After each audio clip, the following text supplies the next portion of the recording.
کیا برے صغیر میں کوئی عالم نہیں تھا؟ کوئی مشائخ نہیں تھا؟ اچھے خاصے علماء بھی موجود تھے، مشائخ بھی موجود تھے، لیکن حضور نے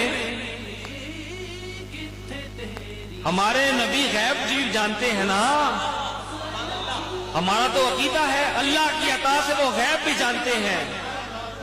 قیامت تک جو ہونا ہے حضور کی نظر سے گزر کے ہوگا۔ یہ زمانہ حضور کا ہے اور قیامت تک حضور کا رہے گا۔ وقت کی کوئی قید نہیں، وقت تحت ہے حضور کے نالین مبارک کے نیچے۔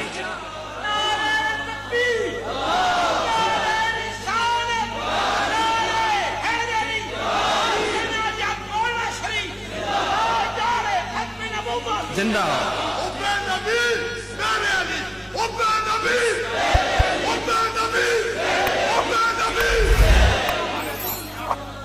اس حوالے سے قبلہ عالم برے صغیر پاک و ہند میں بہت بہت بڑے علماء موجود تھے، انہوں نے بھی کچھ اپنا حصہ ڈالا ہوگا، یقیناً ڈالا ہوگا، لیکن کوئی مستند کتاب بتائیں انہوں نے۔ میں یہ نہیں کہتا انہوں نے نہیں کیا ہوگا، کیا ہوگا، بتائیں۔ اور دوسری طرف دیکھیں سیف چشتیائی، چشتیوں کی تلوار اور مرزائیوں کی الغار، جواب نہیں آیا، اب تک جواب نہیں آیا۔ کیا آئے گا؟ حق کے سامنے بادل ٹھہر ہی نہیں سکتا، نور کے سامنے کیا اندھیرا ٹھہرے گا؟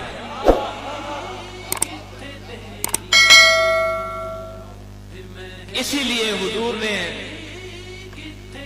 حضور کی نگاہ کرم دیکھ رہی تھی،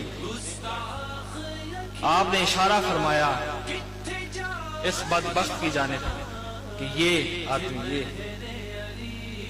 میرے پیٹ کر کے کھڑا ہوا تھا حضور کی طرف، یہ بدبخت ملعون۔ تو آپ نے ارشاد فرمایا یہ ہے وہ میرا علی شاہ، یہ ہے جس نے میری ختم نبوت کو تعویلوں کی کینچی سے کاٹ رہا ہے، غلط تعویلیں کر رہا ہے۔ خاتم النبیین کبھی مہر کہتا ہے، کبھی کیا کہتا ہے، کبھی کیا کہتا ہے، کبھی ذلی، کبھی بروزی، کبھی کیا۔ تو قبلہ عالم لاہور گئے اسی کے لیے، اسی مقصد کے لیے گئے۔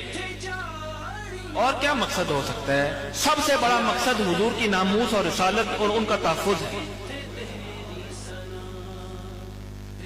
حضور وہاں جلوہ فرما ہوئے، 6 روز وہاں قیام کیا، کوئی بھی نہیں آئے۔